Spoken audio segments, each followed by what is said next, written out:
So mga tol, alam na nga po ng karamihan na matapos ang impresibong pagkapanalo ni Casimero kay Mexican Saul Sanchez nito lang October 13 sa Japan, nagbitaw na ng salita ang promoter ni Naoya Inoue na si Hideyoki Iwashi at sinabing 100% na umanong hindi mangyayari ang Inoue versus Casimero dahil daw sa pagiging unprofessional ni Casimero sa pag-overweight daw nito sa labang kay Saul Sanchez. Dahilan umano kaya nanalo si Casimero ng spectacular knockout. At dahil sa sinabi ng promoter ni Inoue mga tol, nagre-request ngayon ang mga fans ni Casimero na umakit na lang daw ito ng featherweight division upang unahan si Inoue at doon daw maging kampiyon.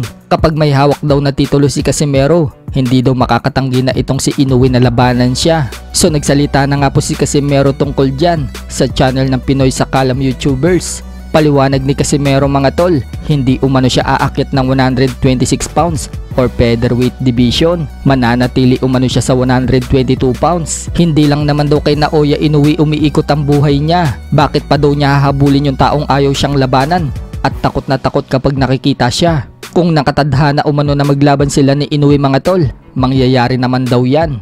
Pero sa ngayon mga tol, sa 122 pounds muna daw siya maghahari. Lahat daw na malalakas sa 122 pounds, pababagsakin daw niya.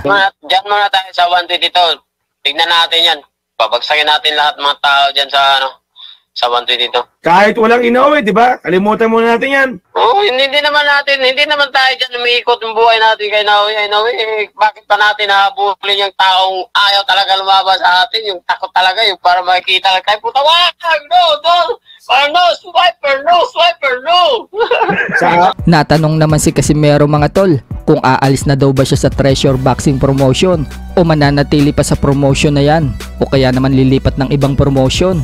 Sagot ni Casimero mga tol, ayaw muna daw niya pag-usapan ang tungkol dyan. Sila muna daw ang mag-uusap at hindi daw muna isa sa publiko. Marami daw kasi ang nag-aabang na mga tao sa balitang yan, kaya mas mabuting sila lang muna ang nakakaalam. Samantala, bumilib naman si Vince Paras mga tol sa panalo ni Casimero. Ani Vince Paras mga tol, sobrang lakas daw ni Casimero. Nagloko daw kasi agad or nakipagsabayan itong si Sanchez, kaya bumagsak daw agad sa round 1. Dagdag pa ni Vince Paras mga tol sa sagot niya. Noong tanungin siya kapag naglaban daw ba itong si Inoue at Casimero, sino daw ang mananalo? Wika ni Vince Paras mga tol, may kalalagyan daw talaga si Inoue kapag tinamaan ng malakas na suntok ni Casimero. Matutulad daw si Inoue kay Sulani Tete na pinataob lang ni Casimero sa round 3. Maging itong si 3 Division World Champion Junto Nakatani, mahihirapan din daw kay Casimero kapag umakyat daw ito ng 122 pounds. Manggagaling daw kasi sa 118 pounds si Nakatani at kapag umakyat daw ito ng 122 pounds, hindi daw ganun kadali ang pag-akyat ng dibisyon.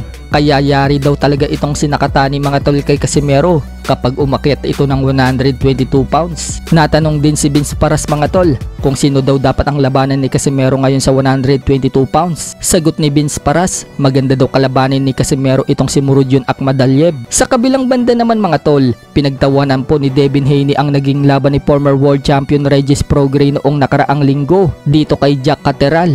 Noong sumuntok si Regis Prograis sa hangin at nadapa, wika pa ni Devin Haney mga tol, wala umanong chin si Prograis at hindi rin daw pwede lumaban si Prograis sa bare knuckle. So nagpahayag po kasi mga tol si Prograis matapos matalo kay Jack Catterall na hindi na daw siya magbaboxing at sa bare knuckle na lang daw lalaban. At least daw sa bare knuckle mga tol, hindi daw mahaba yung round. Hindi na daw kasi niya kayang lumaban ng 12 round.